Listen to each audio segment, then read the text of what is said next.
Je suis retourné à Europe. We put all this stuff down and take the sunglasses off so I can see a damn thing.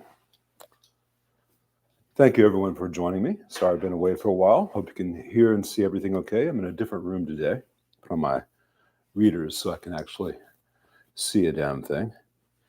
Is it working?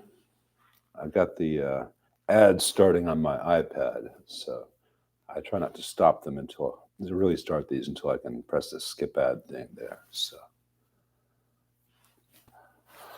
bienvenue, welcome, come on in. We're back after a 2-week absence, I guess. We were in Europe for 10 days, and then we got back to spring in Memphis, and there was just a thick layer of yellow-green spooge on everything, and I went down for the sinuses, went crazy. And so 10 days out of the country, 4 days pretty much on the couch, and I'm getting back to life. So everything sound okay? I'm using the lav mic for this. Do I need to adjust anything before we get started?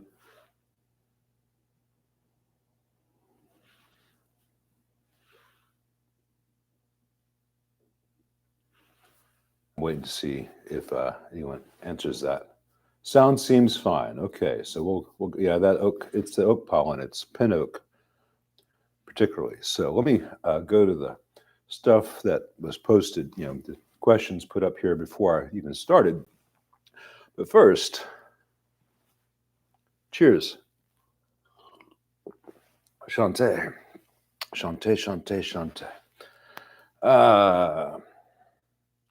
Natasha Satana, I'm glad that helped you out a lot. That's cool. On the reverb cables with your super reverb. And then just got the Jet 12T2. Volume taper is awful. Nothing from tube, then it's too loud.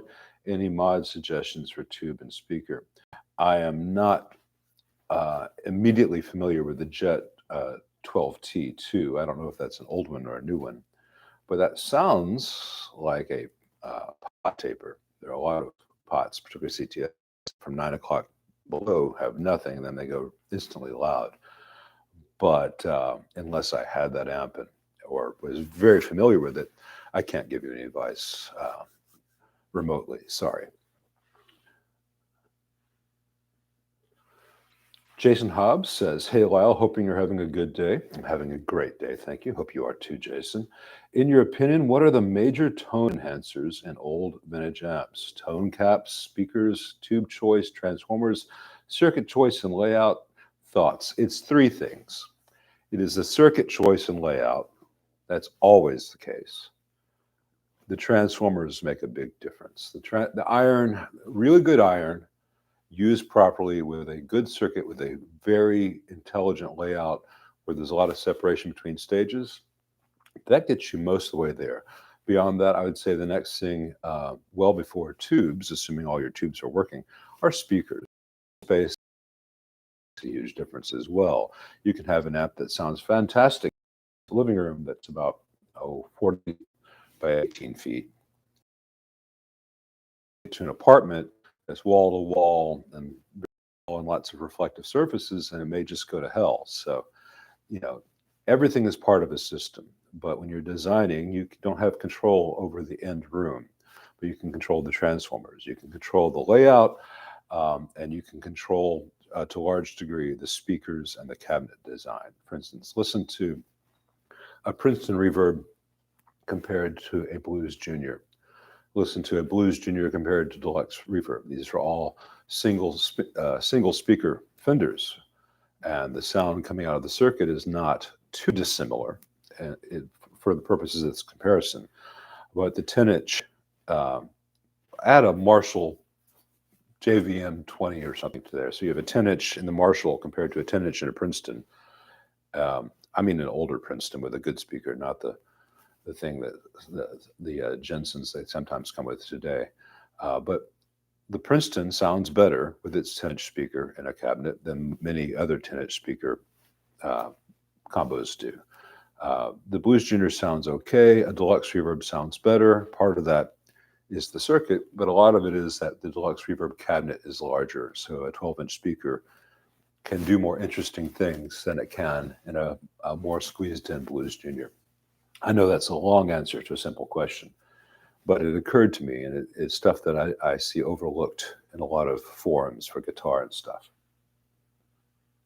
Michael Smith, I'm glad you made it to the chat early, and there are going to be more videos coming, but I needed that break. I desperately needed that break.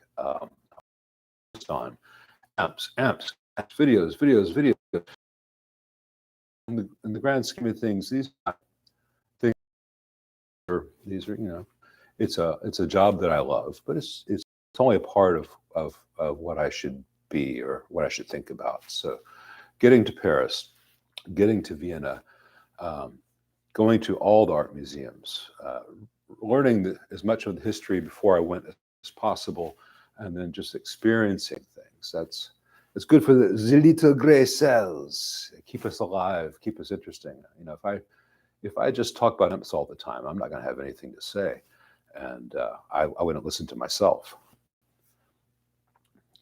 No, Rox, bonjour, mon ami, ça va? Ça va bien?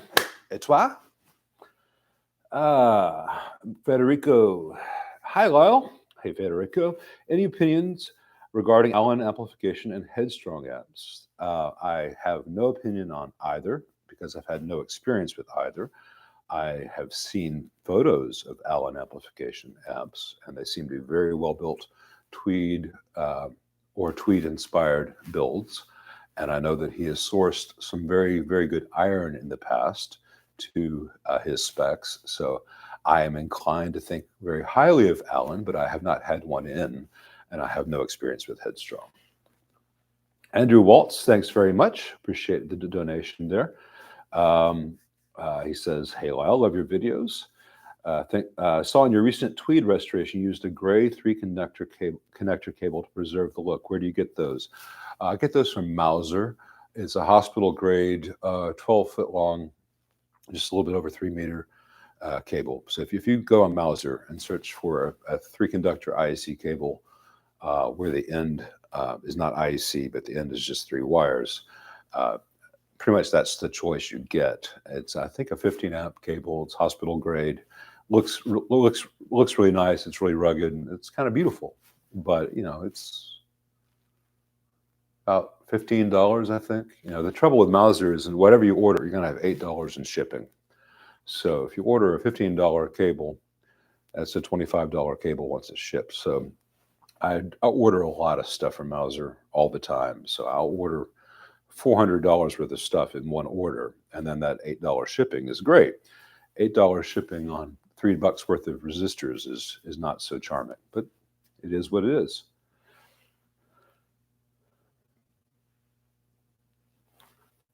Let's see. This is Hale. Been using a G12 Heritage with a JTM45 and deluxe reverb, but I could use more stage volume. Would a 2x12 be a good solution? Yeah, 2x12 will give you a lot more volume. It'll be pretty much the same thing as going from a 40-watt amp to an 80-watt amp. You double the number of speakers, you double the square inches. Each speaker is going to be getting less power, but you're going to be moving more air. So you go from a 45-watt to a 90-watt amp, or you can go from a 1x12 to a 2x12. You're going to end up in about the same place. Now, as far as open back versus closed back, I prefer open back because I find that it gives a more three-dimensional sound and there's less beaminess. See, on a closed back, often you have to stand directly in front of the cabinet to really hear it, whereas with an open back, it spills out on the sides and comes from a lot of directions at once. But for certain styles of music, if you're playing a lot of hard rock, you may prefer the tightness and immediacy of that closed back. So before you spend the money, beg, borrow, don't steal. Examples of a closed or open 2x12 and see what you like best. It is a long process finding the cabinet and the speakers that suit you the best. And that's part of the fun of all this is we're all on the journey to some extent.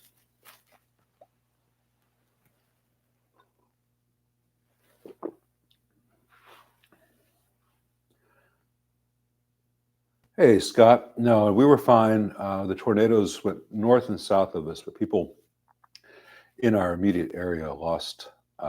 Some people died, and there were injuries and a lot of loss of property. So it was not something to take lightly, but we were very fortunate here. Raphael, yeah, it's been a while since I uploaded something. I decided to spend more time with my wife in Paris than online with you guys. So, question about ant building. What safe turret eyelet spacing do you use?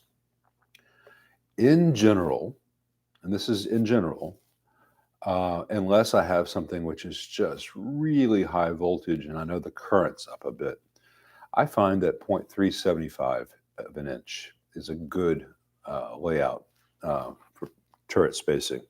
That's in rows and columns. You end up with a slightly different amount horizontally if you do that. But if you were to do your layout, whether it's on a computer or graph paper, and just make a grid where every point where a turret is going to be, that's 0.375 inches from the next thing, you'll end up in a very good place. I wouldn't go to a quarter inch, and a half inch is too much spacing unless you have a special current or voltage consideration. But in general, 3/8 of an inch, is that what that is? Yeah, 3/8 of an inch, 0.375 inches is a good place to go. And for the rest of the world that uses science, find the closest metric equivalent to that and just go for it. So it's going to be like 7.5 to 9 millimeters, I think. Let's see. K. Michael P. says, howdy from Sebastian, Florida. Let's see. Raphael says, if using dual HT via switch on a cathode bias quad EL84, do you need to worry about increasing the cathode resistor since you'll have higher plate voltage, or default 50 ohm? Okay. Well, there's no such thing as a default 50 ohm cathode resistor. You choose the resistor based on the voltage. In that situation, when you're going to have different voltages for different HT switches, you can do a complicated switching. So at the same time, the HT switches, the bias switches as well, or you could separate it so that when the HT switches, you then have a choice of cathode switches. If you're going to have one simple rugged switch, I would say set it, just do the HT switching and set the bias so that it's with AL84 is not going to exceed 14% with the higher current draw and the higher, the highest current draw in either mode of HT would be 14 watts. And if the other one cools down to 10, 7, 8 watts, may not be optimal, but it'll be fine. You could then, like I said, you could refine that so you have different bias points for different HTs. But everyone needs to stop thinking that EL84 is a quad automatically gets a 50 ohm resistor. That is a holdover from the JMI, and unless you have the same voltages, that JMI resistor value is pointless. Same for the 100 ohm screen grids and JMI EL84s that people copy all the time, and then they kill tubes. Let's see. Thoughts on the best Vox transformers, Albion, Woden, etc. Joshua says. Now, about a year ago, and it's up on the channel, I compared, I believe it was a 63 AC30, and it came in with Haddon and Woden, or no, it came in with Albion and Woden output transformers. And the owner wanted me to see which one sounded better. So I did a comparison, and I had two 63s from this owner, one of which had, I believe, a Woden. The other one came in with a Woden and a Haddon. We had a choice. So I did a comparison, and the differences were fairly subtle, but audible, and they each had a slightly different character when the amp was pushed a bit. I would say, given that most people are not going to be putting an actual 63 Albion or Haddon or Woden in their Vox, let's put it this way. If you go Habor, which is a good choice, there's only one choice. They have their AC30 model. Same for when Classic Tone had them. Hammond, you've got a choice of an AC30 output transformer. If you spend more and get mercury, you have a choice of the Haddon, the Woden, the Parmica, or the Albion. At which point, it really comes down to two things. If you have a lot of tools, if you have a lot of experience, you can use the Woden if you want that. It has a slightly more compressed sound, which brings out a little bit more of certain harmonics when overdriven. But the Mercury Woden, like a real Woden, extends the primaries, and so they are actually bare copper wires that you have to scrape the enamel off of, and they're hard to tin. It's a pain in the butt to do. Whereas the Mercury Haddon clone, which is another one I like a lot, it's just ever so slightly cleaner in sound. Remember, these are subtleties. It has the secondaries terminated with, the primaries and secondaries terminated within the transformer, like the old Haddons did, and then it has regular wires coming out, so it's much easier to work with. So these are things that most people don't think of. But, if you have a 63 or a 64 or 66 JMI, and you have the means to find or wait until you can get the original, you're not going to say, well, that's a pretty good amp, but that sounds like a Haddon. I really need the Woden, or vice versa. Subtleties that don't make as much difference as other things you can tweak in an AC30, like the ground scheme and getting funk off the boards and getting it really operating well, and getting one of the things that people overlook with the old AC30s. And I know I digress, but it's my channel. It's my Sunday. I'll digress if I want to. Is you can do all you want on the boards. You can do all you want at the tube sockets. But people forget that is a three-piece chassis, 3 pieces of aluminum that are bolted together. And over time, those screws get loose. And over time, you get gunk and smudge and dirt and yuck as a little sandwich layer between each piece of metal. And so when that happens over time, especially if any of the hardware is loose, you don't have a good ground connection. So this piece of the chassis is not really grounded the same as this other piece as this other piece. So a lot of what I do on vintage AC30s is I take the connecting hardware out and I clean all the mating surfaces very thoroughly. And then I reconnect all the hardware and I make sure it's tight. A lot of times I will replace old, soft, deformed brass hardware with modern stainless steel so I can get it really tight. That way, the ground for your output tubes and the ground for your filter caps is the same as the ground for your preamp stages. That makes a huge difference. Other things with AC30s are lead dress. It's crucial because a lot of wires are just kind of every which way, and you can have a lot of interaction between channels and extraneous noises if you just went with the wiring loom that someone's grandmother did in 1965, because they were just getting them out the door. You can go in there and just kind of move things around a little bit and find, oh, that's where we get the max projection. And these are things you can't really show in a photo, and people would rather argue about transformers. But I think the transformers, once they're all of a certain good quality level, it's not that big a deal. That is one small, over-focused on piece of the puzzle. Let's see. Richard Turner says, how do I feel about the brown box for older amps, 115 volts? You can use a brown box. You can use a Variac. You can use a universal power supply for a computer. Set it to 110. A lot of them will do that, $60. Brown box's advantage is that it is small and portable. I found that the owner of the company joined a lot of amp groups. I was on amp forums and just spammed the hell out of us with it, and he was really unpleasant when we asked him to stop. So my heart is not particularly warm towards that individual, but the product itself seems to be well built and does what it says on the tin. As far as what voltage you should choose,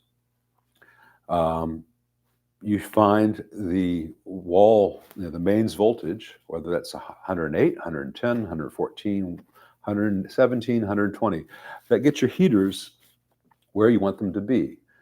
Heater voltage should nominally be 6.3 volts AC. You can go down to 5.9. You can go up to about 6.7.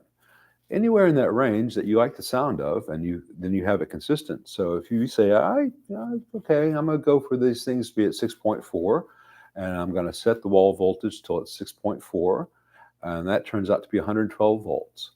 And then I bias the amp at that. And at that point, to stay at that setting that you love the sound of, all right, I'll just make sure the brown box is set to 114.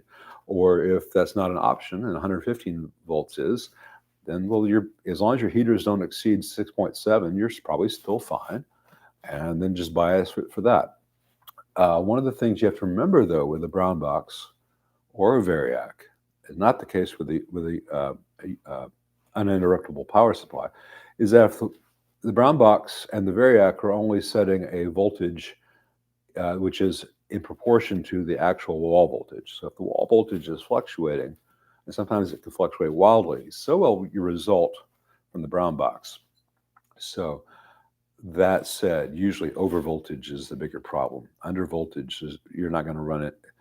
If you get to the point where things are getting low enough that you're going to have any possibility of a change in operating status to your amp, you're going to notice all the lights are going weird. You're going to say, this doesn't feel right. Let's turn this off. Is my internet connection pretty bad? I'm still back at the beginning, and it says the internet connection is pretty bad. Is it bad for everyone, or because it seems fine here? I'm watching the stream on my iPad, probably 5 seconds after I say something, but it doesn't seem to be having any issues here for me. Hey, Brad. I want to thank Brad Webb there, Brad's Guitar Garage, because he got up extra early to mod this, because not only am I in the Central Time Zone in the United States, and Brad's in Sydney, Australia, we've got daylight savings time, as does most of Europe. Brad does not, because it is winter there. So he got up an hour early to be on here. I don't know that I would do that for myself, let alone for anyone else. Thanks, Edward LaRose. All right. Cup of tea at 4 a.m. See, right, I'm talking about that. That dude is sitting at 4 a.m. just to help me out. I cannot express my gratitude enough. But if you don't know Brad's work, he's got a great channel. Check out Brad's Guitar Garage. After this video, he's got a lot of great videos. We have independently come to many of the same opinions about amps, because we have independently observed the same buckheadery at work from many manufacturers. And if you enjoy my micro rants, you will enjoy his macro rants. He's also Australian, so it's funny to make fun of his accent. Dustin Thiessen, what are you drinking there? It is Memphis local brewery. This is their Scottish ale. It's a nice dark ale. It's not too hoppy. It's not too bitter, but it's not at all like an American Pilsner or anything nasty. And I enjoy it quite a lot. Let's see. Hey, Stephen Bryan just gave me a donation. Thank you, Stephen. He said, interested to see if you'd be willing to work on my 62 Ampeg. Email, but haven't heard back. Well, I've been out of the country for about 2 weeks, and playing catch up. So yes, I would be interested, but I am still playing catch up on a lot of emails that I have missed. So stay tuned, but thank you very much for the interest.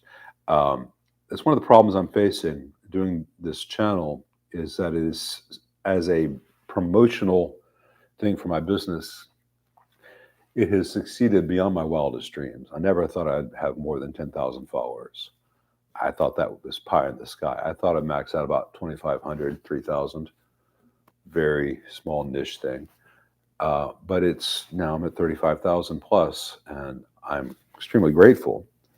And I try to make my voice worth the platform it's been given. But I get more requests for work now than I could possibly take on. If I were to answer just the past week's worth of emails and say yes to every amp, I would have no room to walk in my house, and those amps would not get done forever and ever. I guess it's a good problem to have. I'm very grateful that the channel has had this kind of support and feedback, and I understand that in the grand scheme of things, this is still a very small niche thing. But I do really long, detailed uh, videos talking about amps and design and stuff, and I have all these people interested in it, and I never thought that would be the case. Hey, let's get an overweight guy in his 50s with gray hair to talk about really boring esoteric things. That'll be a recipe for viral success. And Jason Hobbs he sent me 28 Canadian, thank you, but he called me Kyle. I'm gonna put that down to a typo. My grid and screen resistors are original on my 67 black panel Super Reverb. Should I refrain from playing the amp or should I replace them? Filter caps been replaced. Can this grid and the screen resistors? If your grid stoppers on your output tubes still measure lower than 2K, say if they're supposed to be 1.5K and they measure 1.6 or 1.7, 1.8, as long as they're matched to each other, they're probably fine. If they measure 2K or higher, time to replace those. They're only going to wear out because of heat. There's going to be some drift there because the carbon comps right over a tube socket with the heat from the tube radiating up. But those are not on my automatically replace list. The screen grid resistors in most Fenders, especially 60s that I get in, that's been an awful lot of heat, and it was only a 1 watt component to begin with, and carbon composite is not designed for that. So measure them. If they still measure on 470 and they don't have any visible darkening, or the solder joints don't look like they're turning into some kind of gray powder, you may be fine. And I have kept them on many amps, as you'll see, but on most I will replace the screen grid resistors. And I like it. I have a Vishay 3 watt 470 ohm that I particularly like for Fenders. But it's not the screen grid resistors are usually replaced, but not always. The grid stoppers, I only replace them if they've drifted way high, and I'd say 2K each is about as high as I'd want to go percentage-wise, because that means that they have drifted quite a bit from the original 1.5K, and once resistors begin to drift like that, they're going to accelerate their drift. So if they're 2K now, they may be 2.7K next time, and they may eventually go open. But if you measure it and it's 1.68, no problem at all. Let's see. Rax Effect says, welcome back, monsieur. Merci. Fender, Mr. Ale Tube. Well, here's at you, Mr. Ale Tube. Let's see. Fender DeVille ML, which speaker for more defined sound? I had a Mike Landau in. Doesn't the Mike Landau come with creambacks? I'm misremembering, or vintage 30s? I don't recall. The one I had in, the speakers had been allowed to come loose. All the hardware was loose, and the frames were deformed. So I think we put 2 ET65s in that one, and that was a great sound. But if that thing had not been so badly abused, the stock speakers would have been fine. A more defined sound is, I'm sorry, a little bit too vague a term.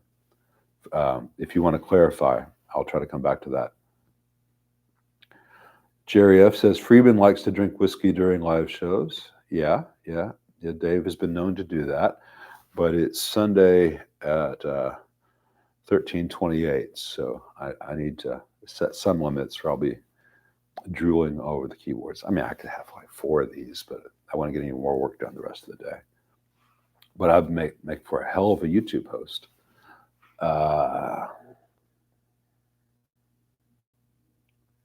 Hey, Robert.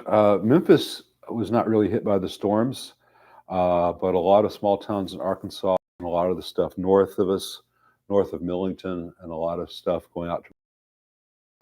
So a lot of people had a lot of property damage, deaths.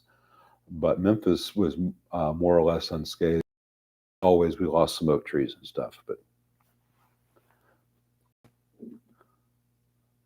what are my thoughts on the train wreck circuit? What makes them so desirable?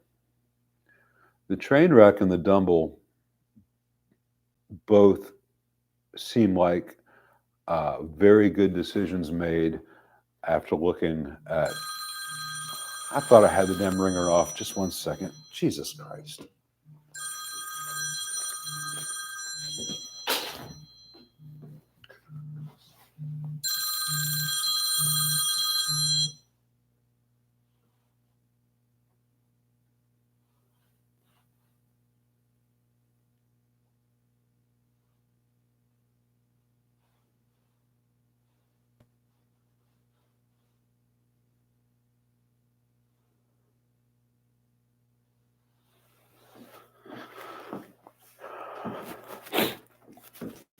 I have no idea how that just happened.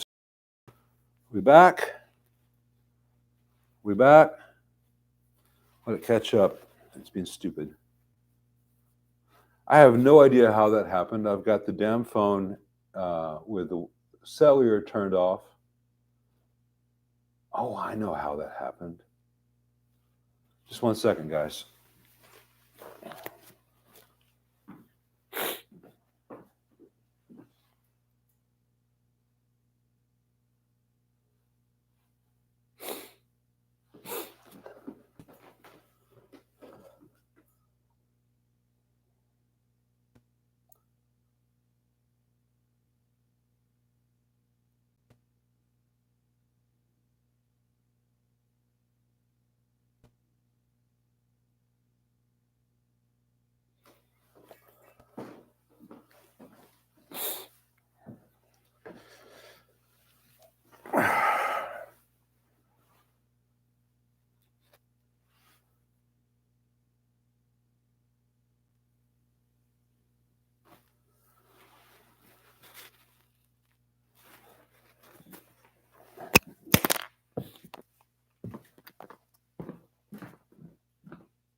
Sorry again about that. I don't know how that happened. I have my cellular off on the phone. I've got it in do not disturb. And yet my mother was able to call. So I'll call her back later. Anyway, as I was saying about the train wreck, if you look at an AB 763, they've got a crazy amount of gain that's potentially there, and they have a 470K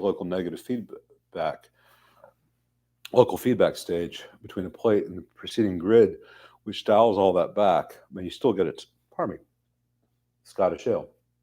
You still get a ton of gain for a black face fender. And if you look at a Dumble and you look at, and there's also an unused triode that's crucial. If you look at a Dumble and you look at a train wreck, they're pretty much taking the AB165 normal channel and then making use of that gain, getting a lot more gain. But rather than doing a local feedback thing, they're doing a voltage divider, and they're also dumping a lot of the low end there. So you can look at a AB165 and see, oh, that's where Dumble started off, and that's where Ken Fisher started off with the train wreck, just to get more oomph.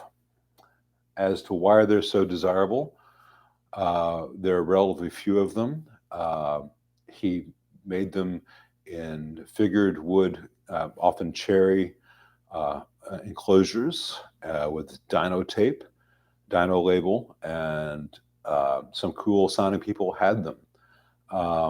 Why is anything desirable? As far as Fisher's builds, the actual train wrecks, that's really not going to be a problem for most of us mere mortals, because we're not going to be able to get our hands on one, let afford one. As far as all the clones out there, the copies or the attempts at making a train wreck, it can be very difficult to pull off that circuit because the thing is inherently unstable. And if you get one little piece of the recipe wrong, it will sound bad, even if it's not motorboating and oscillating. So to do it right is tricky, but it is a simple thing. So to do it right should not cost, I don't think, any more than, say, a a good condition 66 AB165 basement, which used to be a $500 amp. So, there's the value of what something is, and there's the value that people place on it. And no offense to Ken Fisher, but people have placed an extraordinarily outrageous amount of expectation on that. Is it still cutting off and lagging? We've had some issues with Xfinity, which is the service I use in the days after that storm. So let me know if it's getting bad. Let me scroll down. Actually, I can see there on the all good, clear video. Okay, let's keep going. So remember, I'm behind everyone else here. I'm still back when people were saying the stream was cutting out. I was lagging. All right. Christopher Marsteller says, I have a Vox 65 Cambridge, all tube, but the rectifier looks like a piece of copper tube. I'm told this is fine and normal. It sounds great, but thoughts? I have not had.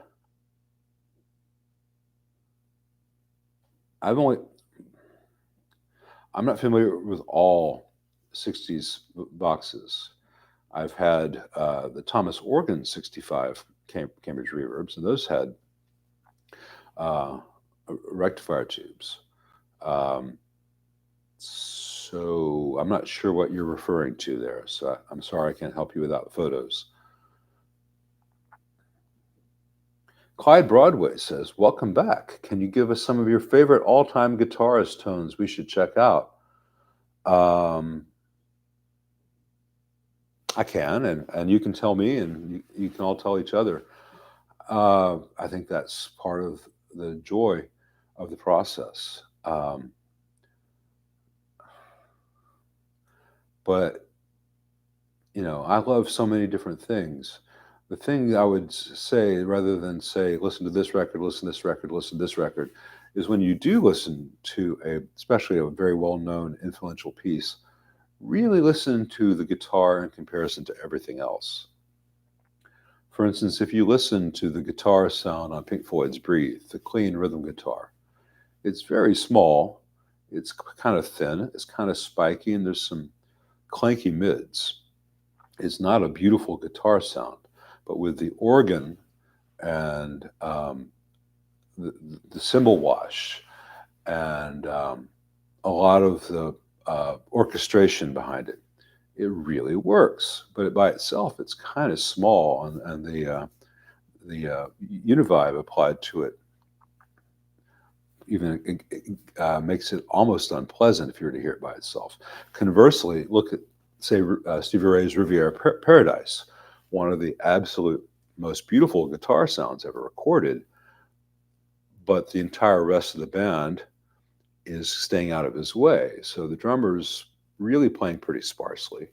But what he is playing is either toms, or a lot of ride cymbal and stuff that sits over the guitar. And the bass is just playing, money notes, hitting those diamonds a lot of the time. So the focus is just on Stevie. That beautiful, full-range, clean guitar sound won't necessarily work for anything else. Listen to Van Halen, listen to Zeppelin. A lot of those sounds that work perfectly in that context would not work for any other song or any other band or any other style. A lot of the stuff on Zeppelin particularly slots perfectly within the context, but each individual sound, like this one has no low end, or this one's just mids, or this one sounds kind of dark if you really listen to it. But in context, that gives you a spaciousness and a depth. So rather than say, hey, these are Lyle's top 10 things I need to know, I would just say, yeah, that's okay. I'm gonna go back and listen to my favorite things and see, what really is it. Does it really sound like I remember it? Because you listen to Stairway to Heaven and you think it sounds huge, and you change it. If you change the station halfway through the song, the snare drum on Stairway is mixed so much lower than the stuff on modern pop hits. Everything in a modern pop hit is just a straight line across, right below digital zero. It's just a square wave. You listen to Stairway, it's maybe here, and it builds and it builds and it builds and it builds and it builds. It never quite gets as hot at any section to the modern stuff. But because it starts off here, by the time it gets here, you're invested in it. But if you just listen to that and like, that sounds the best, that's the greatest song in the world, and listen to anything else, it kind of sounds small if you just do a direct comparison. But anyway, I'm going off on a tangent.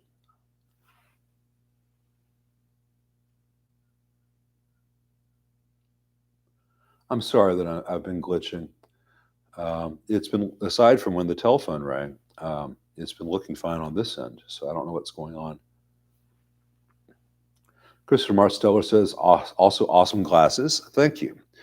These are readers. When I was in Paris, one day we were going to the museum, and it was a sunny day, and I wanted to wear my sunglasses and put in my contacts. And we get to the museum, and I realized I'd left my readers at the apartment, and I couldn't see a damn thing. I couldn't read anything on the walls. I could barely, up close, I couldn't see the paintings, and I couldn't read any of the descriptions. So after that museum, before our next museum, I went to a pharmacy in the 6 arrondissement, and the lady was very nice, and she spoke no English, and I have very rudimentary French, but she brought out her tray of men's reading glasses because all they had on display were for women, and these were parfait.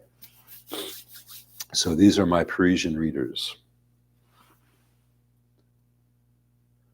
I don't have any opinion on the new AC30 heads, B-Stu, unless you, I mean, I know the hand-wired, I know the custom series, and they're fine, but I don't know about a new AC30 head. Sorry.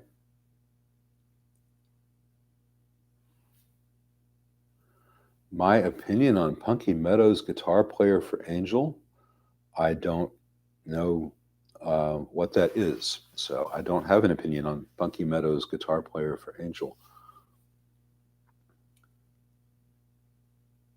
Thanks very much, Robinson Customs. No, I've never had a marble amp. A lot of the UK amps don't come over here. And if they do come over here, they come here in small quantities.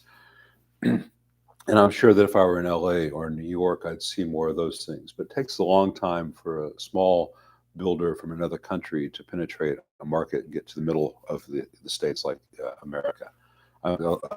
Like I am. I do miss out on some.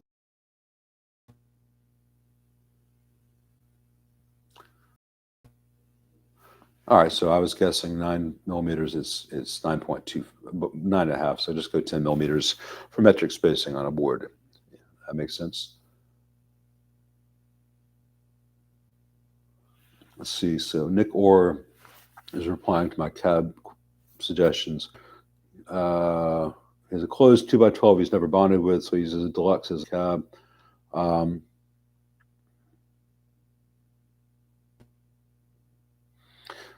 Yeah, well, the SC64 is a great speaker that doesn't seem to be available right now, or maybe it's back in stock now. It's been out of stock for a long time. And he says his G1265 is quieter.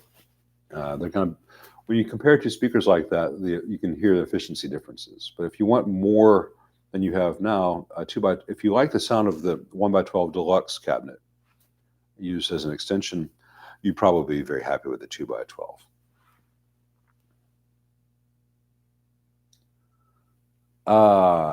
Al says, is there a kit I like for Fender clones beyond Mojotone? I don't do many kits. I don't build kits myself. When I have kits come in, it's usually because someone has tried to build a kit and something has gone wrong. So I've seen some crappy ones. Never buy any of the kits from Weber, for instance. Terrible, terrible things. I would say that the Mojotone kits are great. The instructions are not. Tube Depot has some fantastic kits. My buddy Rob Hull designed those and did the instructions for them. And they have some which are a fiberboard, and they have some which are PCB. It all depends on how vintagey you want it to be, whether you were to go with the Tube Depot 5A3, which uses a very high quality PCB and it's very easy to populate, versus the Mojotone, where if I were to build it or Brad were to build it, it would pretty much look like an old tweed fender, but I see people build them and they come out horribly and just spaghetti everywhere, and now things aren't secured and things can short out, and lots of bad solder joints hidden between the boards. So I would say, in general, if you want to start from a kit, Mojo Tone followed by Tube Depot would be my recommendations. Now, that said, I know that Hoffman also has a lot of really good stuff. Um, I've seen a lot of Hoffman builds, and that is a different way to skin that cat. You don't have a vintage layout, but you have a very good layout, very reliable on very high quality uh, uh, FR4. Uh, so you're doing, it's not the kind of flex like the fiberboard. So Hoffman should be added to that list as long as you don't care about it looking like an original. So Hoffman, Mojo Tone, and Tube Depot would be my suggestions.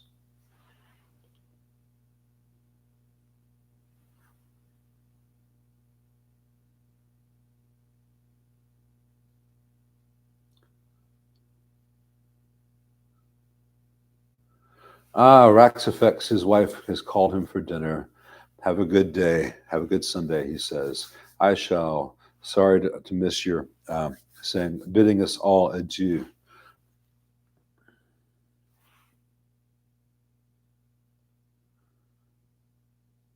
Let's see. Buddy with an H says, I've noticed some power transformers have mounting studs and screws, and they're insulated with nylon washers, and some have a single stud screw with a star washers, not large enough sample to discern pattern. Thoughts? On many transformers, the entire transformer is designed to be isolated from the chassis, and they will have rubber on both sides, keeping the screws from touching. The screws are in contact with the chassis, but the screws are not actually making contact with the iron or the bell covers. Others, they expect it to be making contact, and some, for instance, some Hammonds will have three that are isolated in one, which is designed to make contact. Many of the ones which do not have a contact through the screws will also have a dedicated grounding wire. So I would read the data sheets and look at the wiring instructions. It's going to vary from manufacturer to manufacturer. And with Hammond, some of their fenders do, some of their fenders don't. I've not found a strong pattern either, but it's usually figure outable. Thanks, Andrew Partington, on the AC30 series. Some apps have SIN returned and or line out. Joe Rinaldi says, what are some applications of these options as a guitar player? Thanks. In general, that's going to let you put effects after your gain. And I'm not going to go too far down this rabbit hole because there's tons of great videos out there. We'll check Phil McKnight on this, on how to use an effects loop. Phil McKnight is Know Your Gear. But in general, if say I'm playing, I've got a reverb pedal on my pedal board, and I want to have reverb with my overdrive, but I'm getting my overdrive from my Marshall. If I feed the reverb pedal into the Marshall, it's going to be distorting the reverb sound. It's going to sound horrible. So what you want to do is say guitar into the Marshall, and it gets distortion, and then from there to a reverb pedal, which is designed to take that level. That's where it gets complicated. So you're applying reverb to distortion, not distorting reverb. And that's what lineouts and effects loops can give. There are also some other applications. Say you have a big stereo system. We have two amps, each of which has a line out and a line in. You can go into one amp's preamp, run the line out of that into effects, etc., and from there to the line in of both amps. So you are feeding both amp power sections from one amp's preamp with all the effects that you want. Beyond that, it gets very complicated very quickly. If you have that stuff, you don't have to use it, but you do need to make sure that if you have that stuff, that you have learned if there are any level controls associated with it, and you have to keep those jacks clean. because a SYN return or effects loop jack, which is not used for a number of years, can get corroded and you can lose signal. But that's a deeper subject than we have time for right now. Emilio Navas says, greetings from Mexico City. Hola, Emilio. Emilio. Yeah, I'm sorry. Old eyes. I'll make sure it is really Emilio. It is. Christopher Sambuco says, reissue Princeton power transformer versus actual 60s, 70s power transformer is current ratings. They're pretty much identical. The only real difference is you can get away with a 5-hour, what's the word I'm looking for? A 5V4 GB rectifier tube on an old Schumacher from the 60s or 70s. And that can be a bit much for the reissue power transformers, which you really should just use the lower current draw 5AR4 GZ34. Other than that, they're pretty much interchangeable. On the modern Princeton reissues, the iron is not a weak point, particularly not the choke, the reverb driver, or the power transformer. DY says, how is the best way to have you work on one of my amps? See my answer earlier where I'm a victim of my own whatever degree of success this is. I am drowning in work requests, and I'm trying to reply to as many as possible. But if I were to sit down every morning and just reply to emails, it'd be noon before I could get any work done. So it's been hard to find a balance, and I'm certainly not finding it yet. I'm trying to get better at that.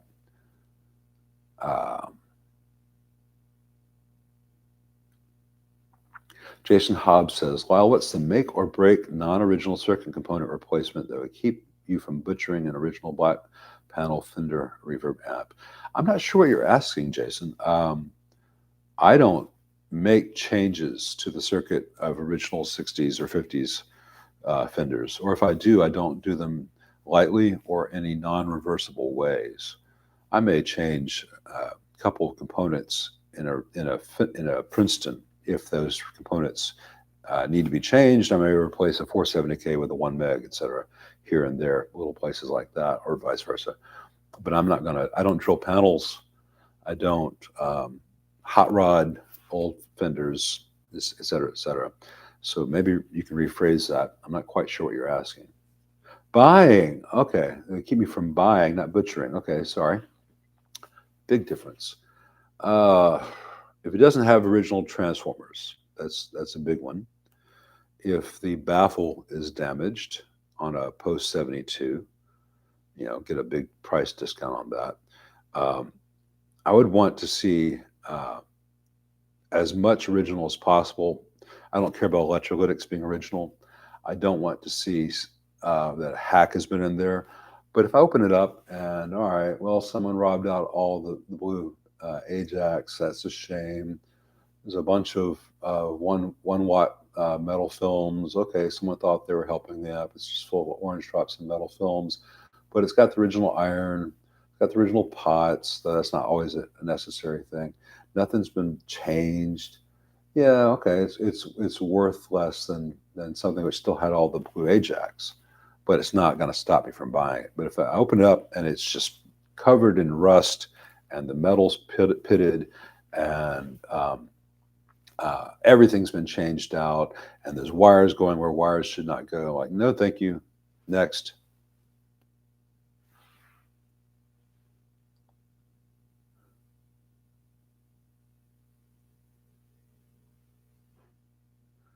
Thank you, Beambule. I did have a great time in Europe. Let's see. Looks like Coca-Cola. No, definitely not. Definitely not Coca-Cola. Let's see. Raw Burnt asks, can you explain the concept of ultralinear? I see this term applied to Model T, basement, etc. I can, but I'm not sure if I can do it easily. Tell you what, we've been doing this for an hour. Let's take a 5 or so minute break. My teeth are floating a little bit. And while we take that short break, and I'm going to think about a potentially clever, useful answer to that question because it's a very deep subject and I don't want to go way down the rabbit hole, but neither do I want to be so simplistic that it's either wrong or tells you nothing. So let me switch this over to the magic intermission sign and mute it, and we'll come back in 5 to 7 minutes.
All right, almost back.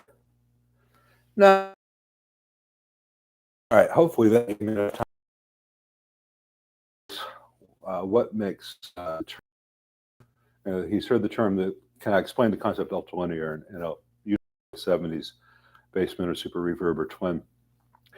It really comes from the hi-fi world in a quest to make tube gear distort less and be more efficient and maximize wattage. And as it applies to guitar amps, I've decided to oversimplify, otherwise be here for 45 minutes talking about this one thing. There are changes typically in the phase inverter, which reduce the gain but increase the current swing.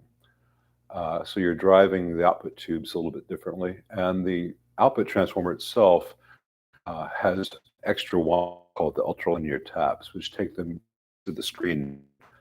And it's really, if I were to get the book on this and set it on the coffee table, it would go thud. So I'm going to oversum up and say that it is a way of making the output section much less distorted, much less compressed, much more efficient, and as you get a louder, cleaner sound, which was desirable in a certain segment of the market for music in the late 70s. That was the sound that people got Fenders and they started playing music that did that thing. But if you were playing on big stages and you needed a clean, funky guitar part, and your only effect was a wah, a big ultralinear twin was probably your best friend. Um, it has not been a sound that people particularly chase after today, but there are those who love it, and I have restored many ultralinear Fenders and kept them ultralinear because it is a good, different sound that is of its era. So I'm going to stay with that for right now.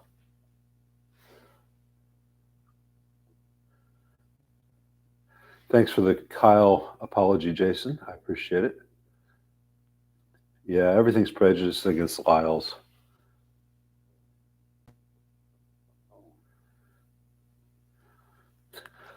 I don't know anyone in the Milwaukee area D-wise, but Chicago, there are many, but I don't have my list handy right now. Yeah, Brad's stepping in there with Alan Morrison. That's a great suggestion. Death to IPA, Christopher Marsteller says, yeah, I enjoy the rise of the IPA. It's like coffee you drink on a dare. And it's bad in America where your choices are either typically really the same crap we've always been shoveled at, Budweiser and Miller and, so much bad stuff. Or local microbrews, which just go hoppy, hoppy, hoppy, hoppy, and it's not a pleasant experience.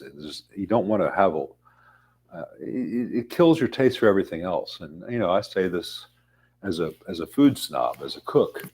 Um, IPAs are like lemon to me. It's just like, hey, it's really a strong thing. Use that flavor judiciously, or you won't taste the next thing that you want to taste. I was just in Vienna and I had some superlative beers, none of which were terribly hoppy. They were balanced, they were pleasant, they were complex. I could taste lots of different things in them. With the food, brought out different flavors in the food. It was overall a very enjoyable experience, and none of it was trying to compete to who can make it the most. As a result, I drank a whole bunch of them. It was all right. I was walking 20 miles a day, so it all balanced out.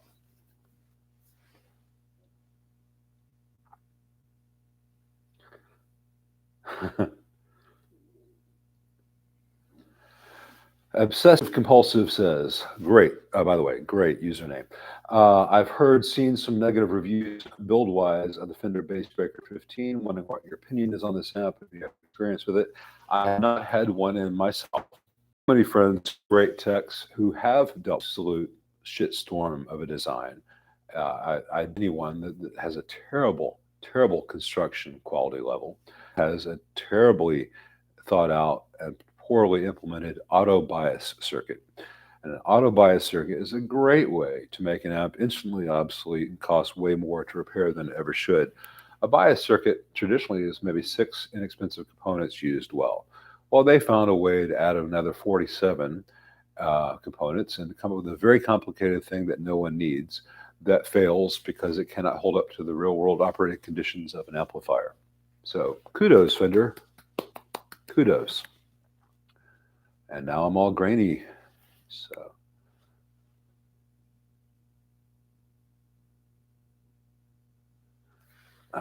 Eddie Stiletti is fantastic in Minneapolis.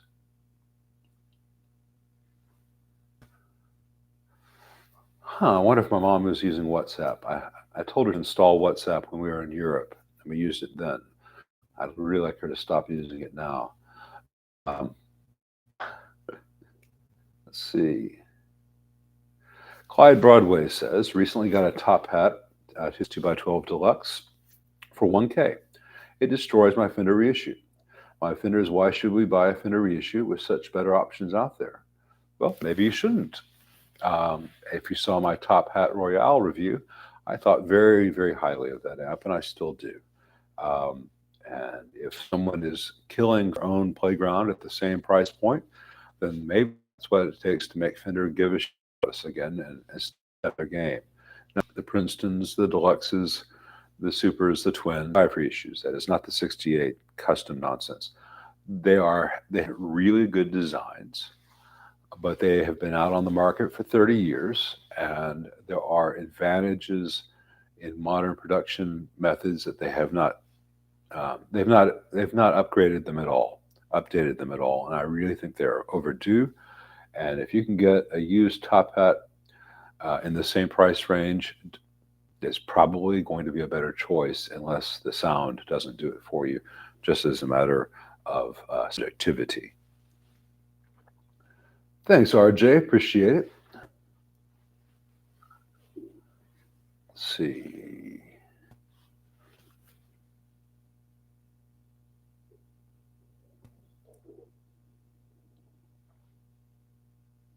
Yeah, Brad's able to find these guys because he's not doing a live stream. He has his computer and he can go to other tabs. But he and I are in squirrel groups of tech world, and we do have a map. So if you say you're in Huntington Beach, you say you're in, we can find someone, and they'll say, okay, there's a guy 100 miles away from you who's fantastic, and just make me laugh. Or say, there's a guy near you, but I'm not going to mention anything. What brand of glasses are those? I do not know. They were 20 euros in Paris. They're just readers. They're +2s. Plus deux. And they have a little label of some sort here, but I can't read it with my glasses off. And when my glasses are on, I can't read it either. So. Oh, I hadn't even thought about that, Brad. You're right. Yeah, if someone stuck a copper cap from Weber in that old Vox, that would be the case. I was thinking of a discrete component, but yeah. Who's a good amp tech in the Detroit, Michigan area? I would contact Bruce Egnator, and if he's not working at it, see who he recommends. But Wormhole Pedals Wormhole says, hi, Lyle. Greetings from Portugal. I would like to know your opinion about the Music Man 2x1265 amp combo version. Is it worth it for 500 euros? Well, I do not know.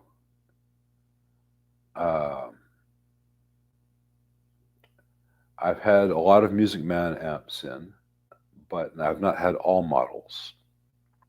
The ones I have in have been the HD series, and I would be surprised if you could get any of them for 500 euros, but I don't know the market in Portugal.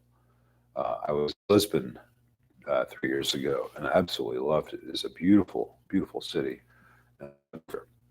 So I do not know the Music Man 1265.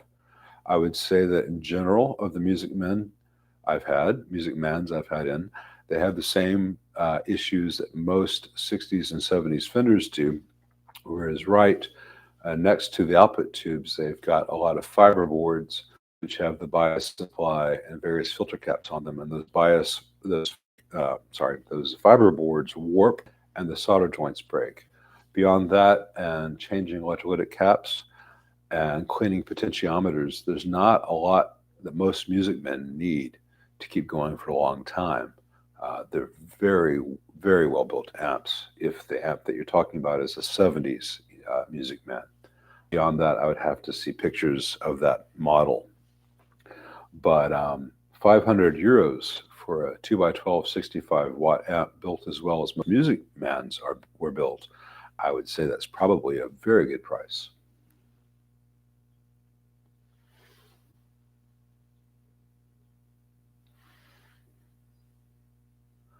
Alex Catlow says, "Hey Lyle, could you add Line 6 Alchemist into your worst amps ever list?"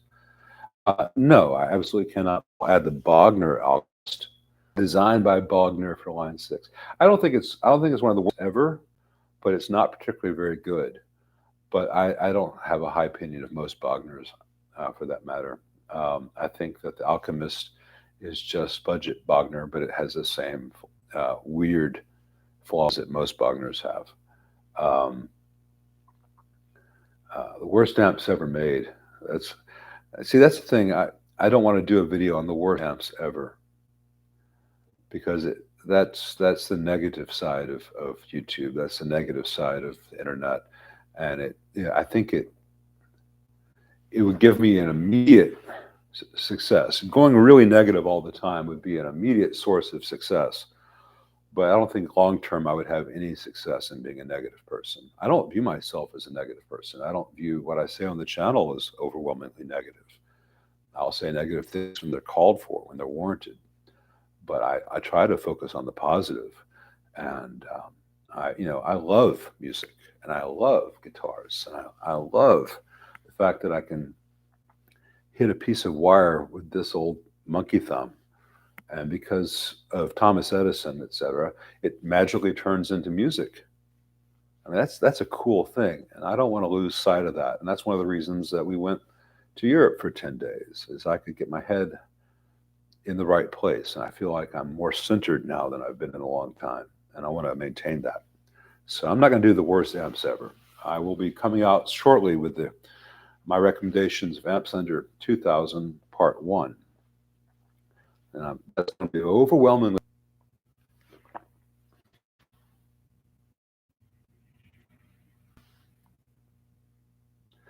Jerry F. said, "Did you see any protesters in France?" Yeah, we had a lot of protesters, and there was a lot of trash, and the strikes affected the metro and even affected some air traffic controllers, which affected our trip.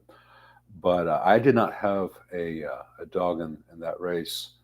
I can see both sides of that. I don't live in France. I'm not a French citizen. I don't pay French taxes. So I'm glad to be in there where protest is allowed and where people can express themselves. And so vive la France, whichever way that ends up turning out in their political struggles. But, if I saw a bunch of protesters going that way, I'd take my wife that way. If there was a bunch of trash piled up on the street, we walked around it. It did not negatively affect our trip. At no point were we ever afraid. Not that I'm prone to it, but it's Paris and Vienna are both incredibly safe cities, particularly in the areas of the cities that we were in. And even at night, we were totally safe. And the protesters did not care about us. They were going to gather in certain places to get the most exposure. And we knew where those places were, and we did not go there at night. So life was easy for us.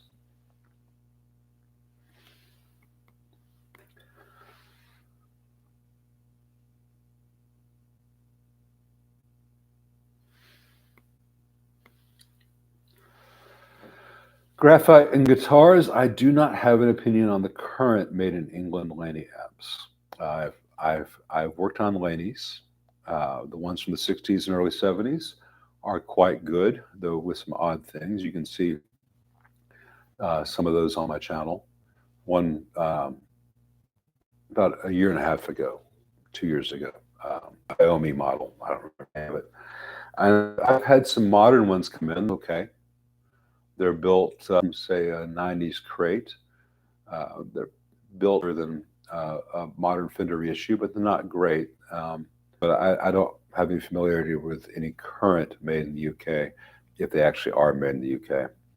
So I will sit on my hands on them. Sorry.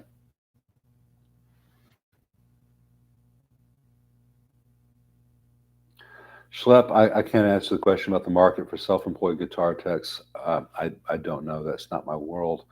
Um, I know that everyone thinks that they can be a guitar tech, but I know guys who are, truly next level. And so when you see me do a setup video on a Strat or wiring job, I'm not pretending to be a luthier. And I just do stuff that's in the house for friends.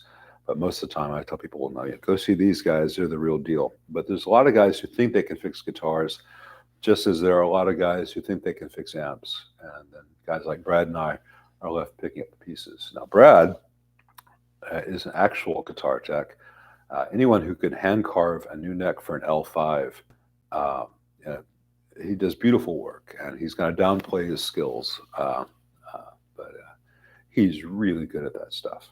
I know how to do frets. I know how to do nuts. I don't want to do that for it because I already have focus on that. I don't need to go spend on another $3,000 on other tools because you need to have certain tools at a high level.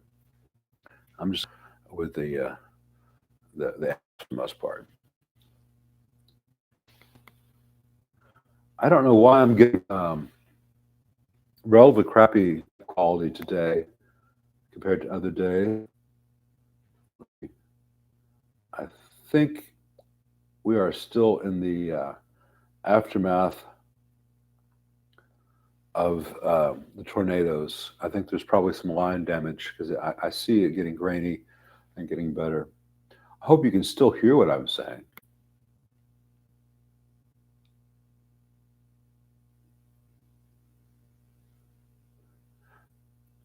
Are you telling me to reset the router, Brad? Because I reset the router an hour before we did this, just to hopefully get the clearest here. This is certainly the worst stream quality we've had in a long time, but I think it's related to the storms. They were really, really bad tornadoes. Was that 2 nights ago? And I was expecting to lose power possibly for a week as a result because all the lines can come down. But that is beyond my control, so I'll just roll with it. Hefe Golf says, I've fallen in love with the Fender Super Reverb, but I need it in a head only. Any thoughts on an AB763 style head? If you take an AB763 Super Reverb circuit and play it into a different cabinet, it will no longer sound like a Super Reverb. A big part of the Super Reverb sound is that 4x10 cabinet, especially if it has the old CTS Alnicos. There are a couple other differences between the the Super Reverb and other Fenders from that period, primarily the 22 nanofarad versus 47 nanofarad mids caps in the tone stacks. Other than that, it's pretty much like any other 2x6L6 AB763. The transformers make a big difference.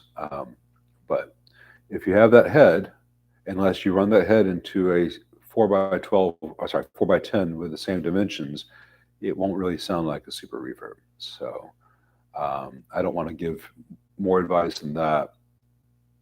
You can plug a twin reverb into a Super Reverb cabinet, assuming you can match the impedance, and it'll sound like a Super Reverb. You can plug a deluxe reverb into a Super Reverb cabinet. Aside from the impedance mismatch, which would be quite severe in that case, it would sound like a Super Reverb because a lot of what we perceive as the Super Reverb sound is that particular on that. Who else makes AB763 heads? But I will say, I can say one other thing. If you buy a head version of a reverb amp, make sure the head is about this tall.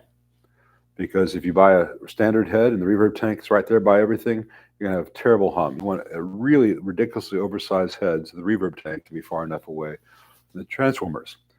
And you still may not have enough space.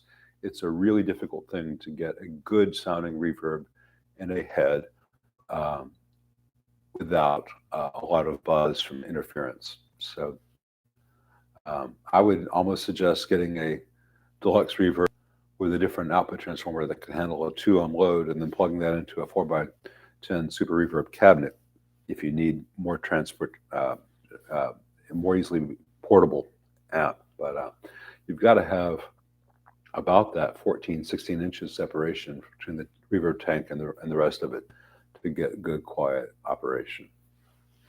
No free lunches. Sorry.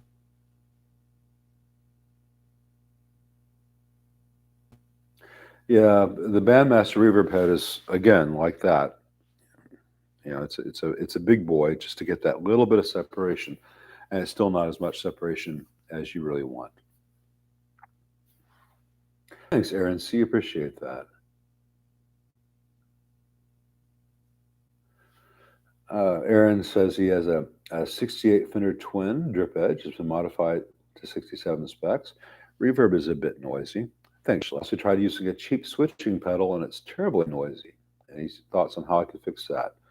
Well, a switching pedal is just shunting to ground or not. If that's noisy, you either have a bad contact to your jack, or it's a faulty switch or a bad cable.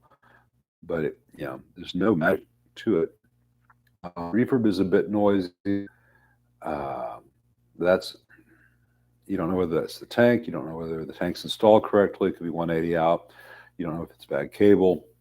I can't troubleshoot that for you here, but if you go back and look at all my Fender videos, especially ones which specifically mention Fender reverb issues, you might stumble on the solution. But just remember that. Oh, and the other thing is make sure if you have a cheap reverb switch, make sure the shell of the foot switch is at ground. Otherwise, you're not going to have any shielding when the reverb is on. And when the reverb is on, you're going to have the grid wire in that unshielded enclosure. So you just be injecting noise into your amp. That may be what's going on. Given how inexpensive a good quality, even the Chinese reverb foot switches are, just spend $30, get a good one. Do I have favorite guitar pickups? Do I care that much? Oh yeah, I absolutely care that much, but I don't have a particular favorite brand. I have particular favorite pairings with different guitars. And if you go back and look at all my guitar videos, I have videos on my individual guitar videos on the guitars that I use. Strats, you'll see some thoughts on that. You'll hear me talk about that probably more than you want.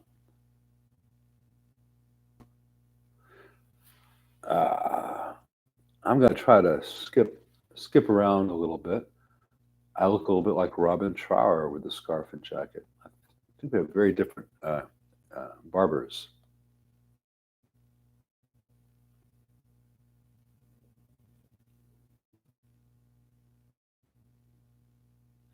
All right, people are telling Aaron much the same stuff I just told him.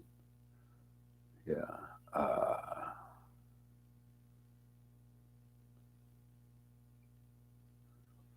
Clyde Broadway asks, how much permanent damage does cigarette smoke do to your amps? Would like Brad's opinion as well.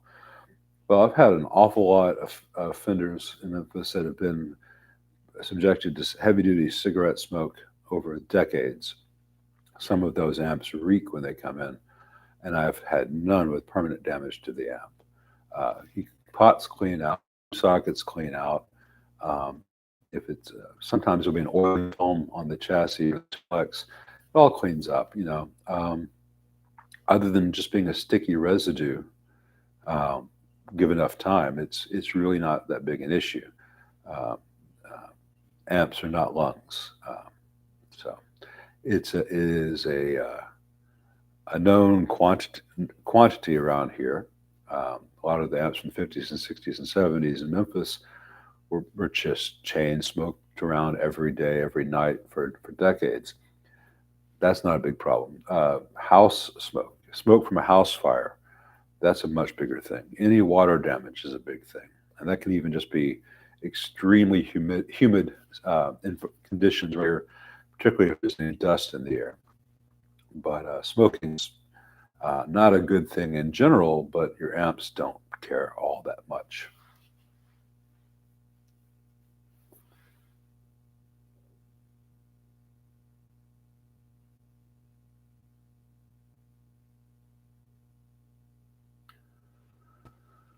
Doo-ba-doo-ba-doo. Yeah, this is a crappy video feed written on this. I'm sorry.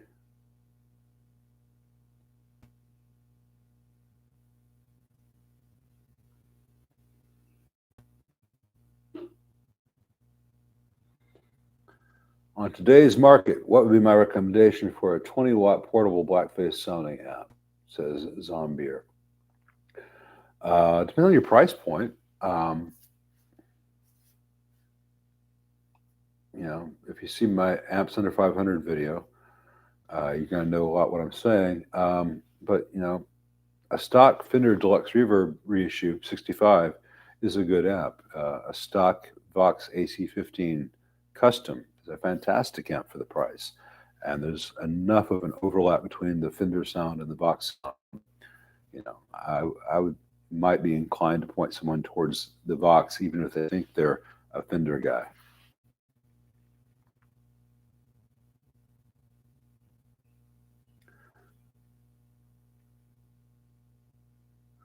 Dennis Flock says he bought Ombre 1x12, loved it, except the stock Celestion V-type, switched out with the Celestion Gold that he had. World of difference. Yeah, I really like the Ombre, and if you look at my review on it, I was puzzled by the V-type as well, and I wanted to hear it with other speakers, and I did after the fact, but during the video I just showed you what the V-type sounded like, and the V-type sounded a lot better in that amp than I expected based on me hearing the V-type in other amps. But a Celestion Gold, the Creamback 65, the ET65, I thought were all better sounding speakers than the Celestion V-type. And I think the M. Sandro might be a good choice as well, the GA64. But I'm not in John's situation, and John may have had to, based on the speaker that he could rely at a certain price, that most people would find a good choice. So that's where it gets subjective. It's certainly not a bad speaker by any metric, but it was not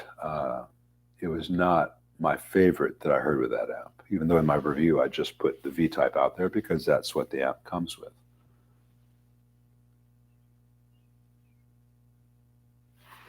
Yeah, 68's reissues are not reissues, but garbage changes.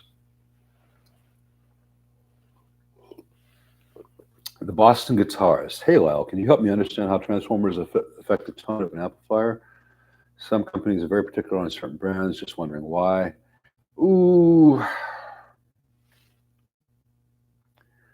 That is a really deep subject. And the complication there, God, the video just looks horrible. I think we're not going to do a very long one today. Sorry. But the complication is that 90% of what you read on the internet about transformers and what difference they make is utter and complete bullshit. But that other 10% is absolutely true and absolutely crucial. And unless you've done this for a long time, you don't know is the 90% bullshit is the 10% truth, because those are hard. Let me talk about that in another video. I think given how crappy this feed is, this is just a bad day to try to give up live streaming. Sorry, trying to make an airplane reference. I'm out of it.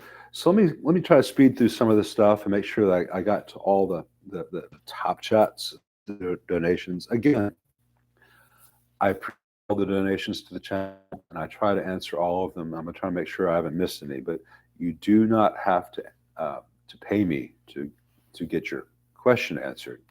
Um, I just cannot get to every question in one of these regardless. And now this stream just looks horrible.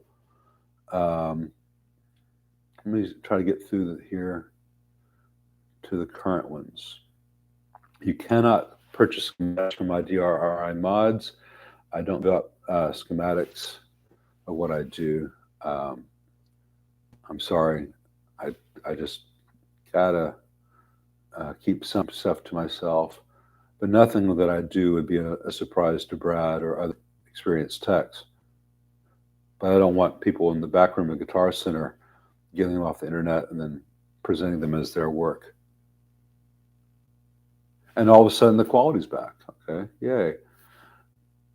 What was the question there? I almost missed about.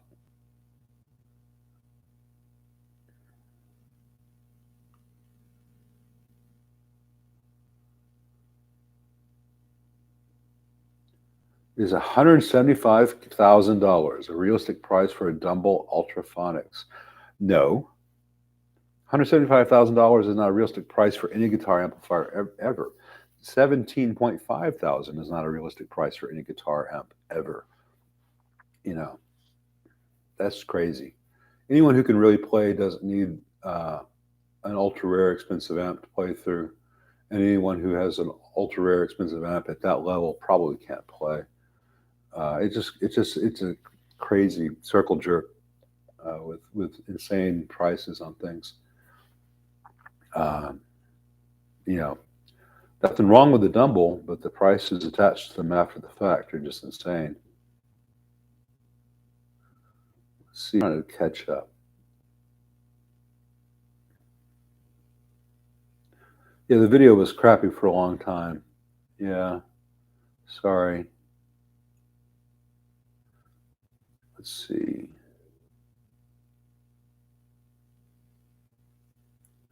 Let's talk about reverb tank placement now.